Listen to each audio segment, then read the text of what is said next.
딱 일주일 남았습니다. 이 일주일 뒤이면 민심의 향배가 어디에 있는지 드러나는데 이 시간에도 민심을 얻으려는 여야 후보들이 치열한 선거운동을 펼치고 있습니다. 네, 하지만 아직까지 어떤 후보를 찍을지 모르겠다는 분들이 많은 듯한데요. 어제에 이어서 오늘은 영남권 여론조사 결과도 살펴보겠습니다. 노동일 경희대 교수 자리해 주셨습니다. 안녕하십니까? 네, 안녕하세요. 이 새누리당에서는 이제 뭐 과반 확보가 어렵다. 이래서 이제 뭐 비상체제도 가동하고 그러는데 예. 더민주당에서는 뭐 엄살 아니냐. 근데 이렇게 평가하는 것 같아요. 실제 판세가 좀 어떻습니까?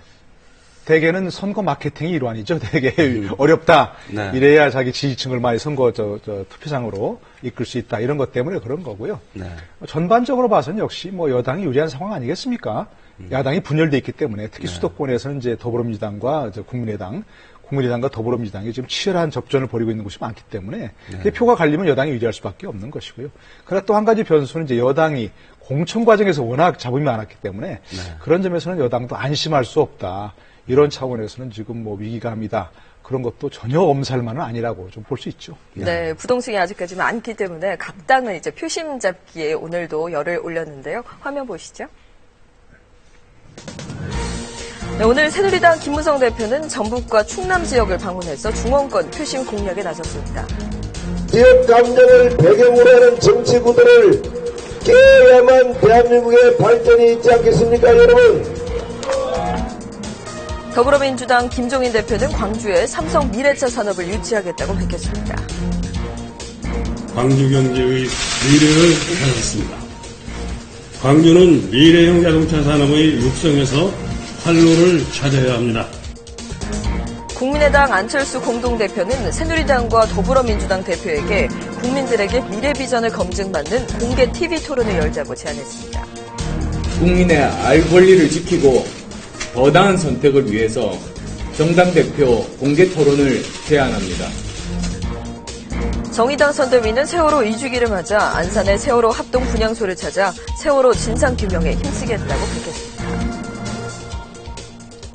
이 김무성 대표가 이제 뭐 여당의 불모지라고 하는 이제 전북 지역을 방문을 했고요. 예. 그 다음에 이제 충청권을 이제 표박거리를 또 했는데 여당이 이제 유독 이 중원, 이 충청권에 공을 많이 들이는 것 같습니다.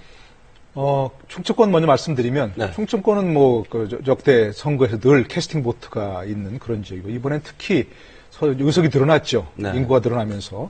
호남 지역은 줄어들고 충청권 늘어났고, 또 경상도, 영남 지역은 줄어들고 충청이 늘어났기 때문에, 그 점에서 무시할 수 없는 지역이고, 어제 또 더불어민주당에서 충청권에 다니면서 또 김종인 대표 이전에도 안희정 대망론 이런 걸 또 설파했기 때문에, 여당에서 계속해서 추격하는 그런 운동을 해야 될 것이고, 전북 지역은 지금 말씀하신 대로 불모지입니다. 새누리당 의원이 하나도 없는 지역이고, 그러나 이제 김무성 대표도 얘기했지만, 전주에 출마한 정운천 후보가 아무래도 조금 당선 어렵긴 하겠지만 열심히 하다 보면 좀 가능성이 있지 않느냐. 특히 이제 순천의 이정현 의원처럼 그런 어떤 기적적인 결과를 좀 기대하는 그런 차원에서 지역 감정을 타파해야 된다. 한 지역을 독식하는 그런 구도를 깨야 한다. 얘기는 하고 있는데 그런 점에서 또 이정현 후보, 제2의 이정현 의원이 나올지는 좀 지켜봐야 할 부분인 거죠. 네, 이제 다야 구도가 되면서 더불어민주당에 대한 호남 표심이 조금 흔들리고 있다 이런 분석들이 있는데요. 예. 광주 경제를 살리기 위해서 김종인 대표가 오늘 이제 삼성 미래차 이 산업을 광주에 유치하겠다 이랬어요. 이제 국민의당 안철수 대표는 이거 좀 표심 50대 그런 발상 아니냐 이런 비판도 했는데요. 어떻게 보세요? 그러니까 좀 광주의 어떤 표심을 자극하는 것도 있겠지만 광주 지역 경제가 워낙 어렵다는 차원에서 그런 어떤 대기업을 유치해서 지역 경제 살리겠다. 이런 것도 있을 것 같습니다. 근데 이제 문제는 바로 이제 삼성 측에서 바로 이어서 아직 검토한 바 없다. 이런 것을 했기 때문에 사전에 뭔가 조율이 되었거나 사전에 어떤 계획을 삼성 측의 계획을 보고서 발표한 건 아닌 것 같고요. 그런 점을 봤을 때 이제 그것이 과연 실현 가능한 공약인지 그런 건 좀 지켜봐야 될 것 같고. 그만큼 마음이 좀 다급하다. 다급해. 바로 이제 그 점인데 제가 말씀드리고 싶어 하는 건데 그렇게 조율되지 않고 실현 가능성도 확실치 않은 공약을 얘기하는 것은 더더구나 삼성이라는 특정한 기업을 지명해가지고 했다는 것은 지금 더불어민주당 상황이 광주에서 쉽지 않다, 녹록치 않다. 더불어민주당이 특히 이제 국민의당이 현역 의원들이 많은 지역구가 많기 때문에 그런 점에서 인지도라든지 당선 가능성 면에서 쉽지 않다는 걸 바로 뭐 반증하는 뭐 그런 행보라고 볼 수 있겠죠. 네. 예.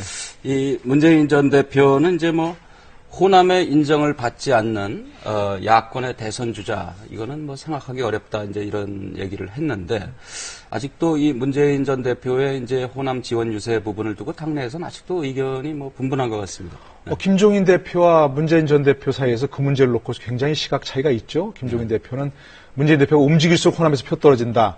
호남에서 누가 원하겠느냐 그 지원 유세를 그렇게 얘기했고 문재인 전 대표는 그럴 리가 없다. 그렇게 생각하지 않는다는 얘기였고 언제든 가겠다 얘기했는데 조건이 그런 거였죠. 후보들이 원하면 그리고 이제 그 도움이 된다면 네. 이런 두 가지 전제 조건이 있는데 후보들이 원하고 있습니다. 후보들이 지금 뭐 백무현 후보하고 몇 사람이 지금 올 것이다라고 지금 얘기 초청을 했다는 네. 얘기죠. 네, 네. 뭐 그렇다면 아마 이제 문재인 전 대표도 갈 것 같고요. 김종인 대표도 이에 대해서는 얘기하지 않겠다는 것이고 당 차원에서 조율하겠다는 얘기가 있으니까 아마도 조만간 문재인 전 대표가 방문할 것으로 보여집니다. 단 이제 뭐 다른 것이 도움이 되오면 이런 얘기인데 네. 아직까지 일반적으로는 문재인 전 대표가 지금 호남에서 굉장히 뭐 반감이 있다 이런 얘기인데 현장 분위기는 또 그렇지 않다는 얘기도 있으니까 실제로 방문했을 때 호남에서 어떤 반응이 나오느냐 그리고 그 방문한 저 지역의 후보들이 당선이 되느냐 하는 점을 좀 지켜봐야 할 그런 부분이죠. 네, 네. 국민의당 안철수 대표는 이제 양당 대표들에게 TV 토론을 같이 하자 이렇게 제안을 했습니다. 예. 이 제안을 한 의도는 무엇이고 또 받아들여질지도 좀 궁금한데요. 의도는 일단 뭐 선거 국면에서 그런 점에서 지금 많은 당들이 각 당들이 전부 다 많은 공약을 막 쏟아놓고 네. 있는데 네. 그것이 뭐 실현 가능하냐 아니냐 이런 것들을 좀 검증해보자. 그리고 그런 과정에서 저희가 주도권을 좀 잡아보겠다. 이런 얘기겠죠. 그런 것이 의도가 없고. 그런데 실현 가능성은 저는 뭐 높게 보진 않습니다. 성사되면 좋겠죠. 정말 각 당 대표들이라든지 그 공약에 책임 있는 그 위원장급이라든지 선대위원장급 이런 사람이 모여가지고 정말 공약을 제대로 검증해보는 그런 과정을 거친다면 저는 굉장히 의미 있다고 생각합니다. 그러나 지금 선거일도 좀 일주일밖에 남지 않았고 네. 네. 또 각 당 대표들이 지금 각 지역에 가느라고 바쁜데 또 자기 선거도 해야 되고요. 실현 가능성은 높지 않다 그렇게 생각합니다. 네. 예. 아무튼 이 표심을 잡기 위한 이제 각 당의 선거전이 상당히 좀 뜨거운데 민심은 과연 어떨까요? 이제 영남 지역이 이제 새누리당이 이제 공천 파동 속에서 이제 무소속 출마자들이 많아지고 그래서 표심이 뭐 예전 같지는 않다 이런 얘기들이 나오는데 KBS에서 실시한 영남 주요 지역 여론조사 결과를 함께 보시면서 얘기 나누도록 하겠습니다. 먼저 새누리당은 지난 2012년 19대 총선에서 이제 대구 지역 12개 선거구를 이제 이른바 싹쓸이를 했었는데요.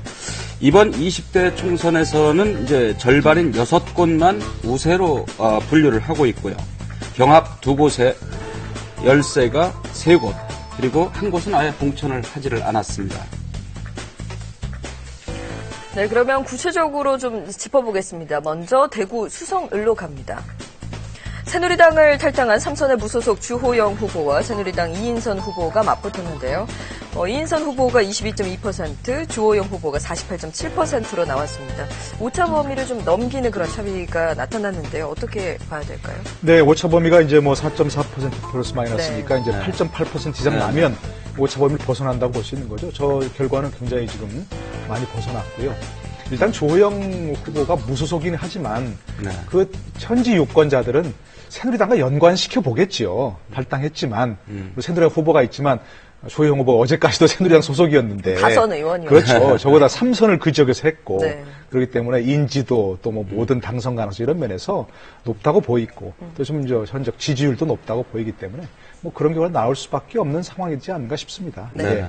이번에는 대구 동구 갑 민심을 한번 살펴보겠습니다. 이른바 진박 장관 출신 정종섭 후보 그리고 탈당한 현역 의원 유성걸 후보가 맞붙었는데요. 정종섭 후보가 38.5%, 유성걸 후보 38.4%.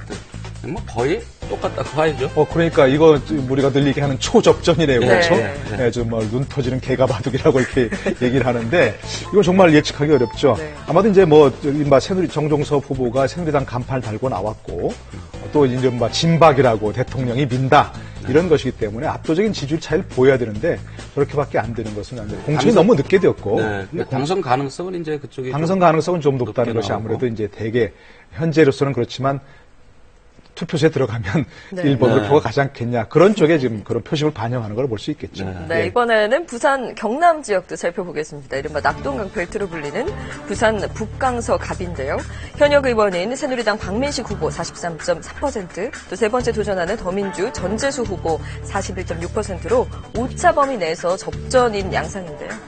어떻게 보십니까? 네, 지지율은 좀 뭐 아까도 오차 범위 말씀드렸지만 네. 8.8% 이상 나지 않았으니까 좀 예측 불가능하다고 보여지는데 또 이제 말씀하신 대로 좀 전에 지적하신 대로 당선 가능성에서 좀 많이 차이가 나죠. 네, 그렇기 때문에 역시 저런 정당 경우도 지지도에서도 네, 정당 지지도도 마찬가지고요. 부산이라고 하는 것이 북강서갑이 야당세가 좀 강하다고는 하는데 그래도 역시 새누리당의 이른바 텃밭이라고 할 수 있는 부분이니까 지지하는 후보는 좀 다르지만 역시 찍을 때는 뭔가 좀 다른 결과가 나올 수밖에 없다. 네. 뭐 이런 것을 좀 반영하는 표심이라고 볼 수 있겠죠. 네. 경남 밀양, 창녕, 함안, 의령 지역입니다. 밀양시장을 두 번 역임한 엄영수 후보가 36.4%, 그리고 여당을 탈당해서 무소속으로 나선 조혜진 후보 33.9%. 여기도 뭐 오차범위 내에서 접전이죠. 예, 그렇습니다. 지지율은 뭐 오차범위 내 지지율인데 역시 당선 가능성이 많이 차이가 나고요.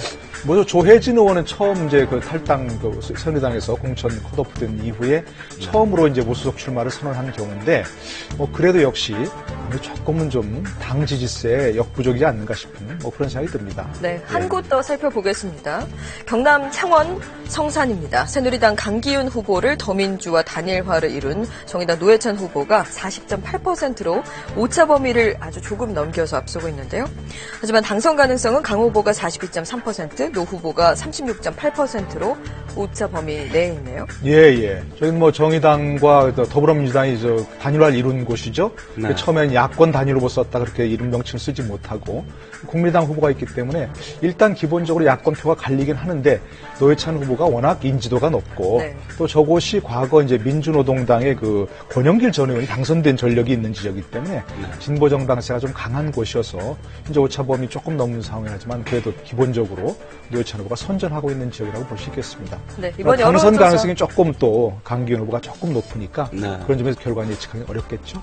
네, 이번 여론조사는 KBS와 연합뉴스가 코리아 리서치에 의뢰해서 각 선거구당 성인 남녀 500명씩을 대상으로 지난 1일부터 사흘 동안 조사했습니다. 표본 오차는 95% 신뢰 수준의 플러스 마이너스 4.4%포인트입니다. 조사 결과는 KBS 홈페이지에서 확인하실 수 있습니다.